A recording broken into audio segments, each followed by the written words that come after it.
All right, to discuss, we're joined by conflict resolution expert and director at RiskRecon, Dr. Kingsley Makhubela. Doctor, thank you for being with us as always. Firstly, what do you think? Of course, you haven't seen the voters' roll. I think that has been a bit elusive and you haven't observed the counting. But from what you've heard, what the observers are saying, do you think this does reflect the will of the people? Thank you very much, Francis, and good evening to you. President Mnangagwa, in his statement, you can see he's describing the opposition as some form of a recalcitrant behavior.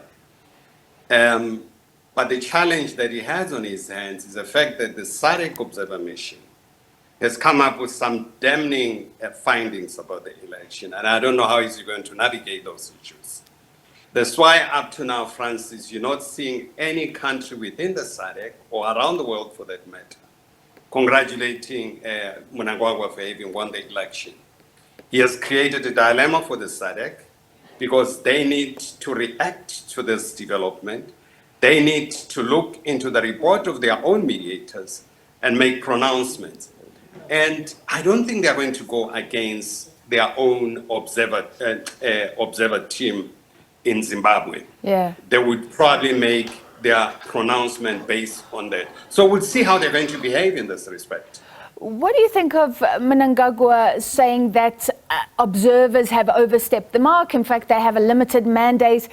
He said they shouldn't be commenting on institutions, but of course they should. The Zimbabwe Electoral Commission is an institution, is it not? It's an institution, but remember also the observer team from the SADC. They've cast an aspersion on the question of the judiciary system. They're actually saying the judiciary system is captured by the executive branch of the state. So meaning that the process to find a recourse in whatever challenges people may have with respect to the outcome of this election, it's limited because already the credibility of the judiciary is questioned. That's what is raising this question of they've gone beyond that. I mean, questioning the integrity of the judiciary, it's a very broad thing because it's a systemic problem. It won't be resolved during the elections. Now it's something that the SADC would have to really deal with that. Didn't they foresee this before the election, the SADC observer mission? Those are issues that are going to arise as we try to look into the details of their findings and the report of the SADC observer mission. Well, let's look at the language of the observers thus far. The EU says it failed to conform to regional and international standards. SADC spoke about the climate and said the ZEC had fallen short of its constitutional obligations. Are you expecting, when they release a final report, that we'll get a clear-cut conclusion, as in either this election was free enough or it was not free nor fair? You know, the SADC protocol really guiding the observer mission within the SADC area, it clearly stipulates the function of the observer mission of the SADC before the election, during the election, and after the election.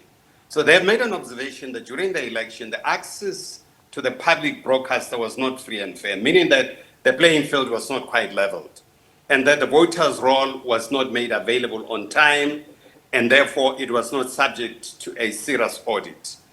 So now, a voter's roll that is a problem of credibility, it creates a much bigger problem, of course, for the government of Zimbabwe. So that's one issue that they've observed. They've observed that certain polling stations were open very late, like 21 hours in Manyika land, in Matebele land, and some parts of Harare.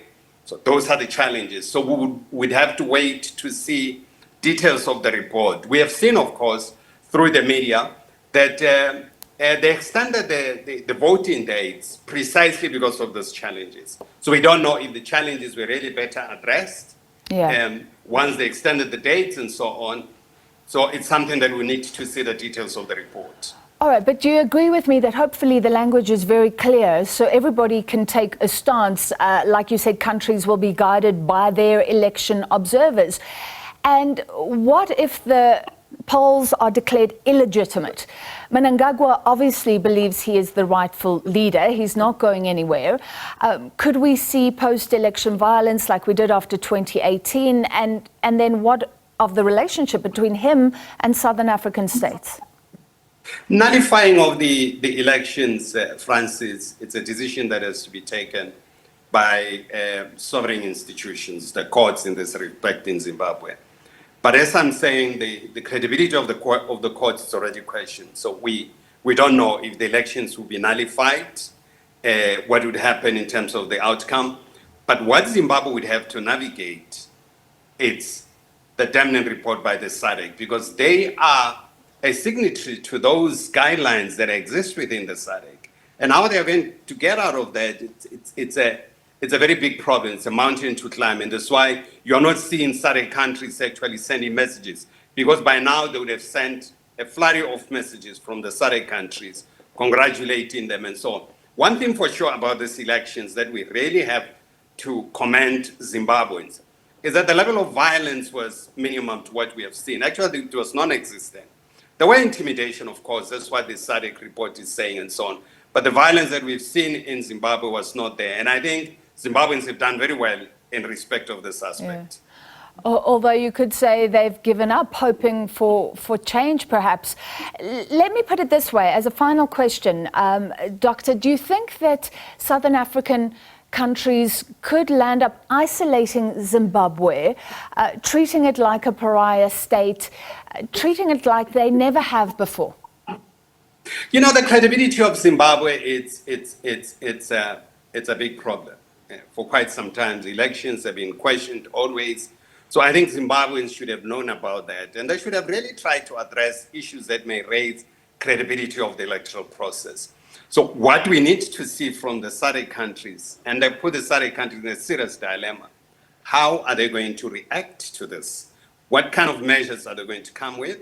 Are they going to come with a much better political solution to try to resolve this? And see, I don't know how it's going to be. Meanwhile, Chamisa is calling for citizens' review of the electoral process. My understanding of that, I hope it's not meaning that, is that people must give their own verdict, and therefore calling people to the street, which may result in serious confrontation.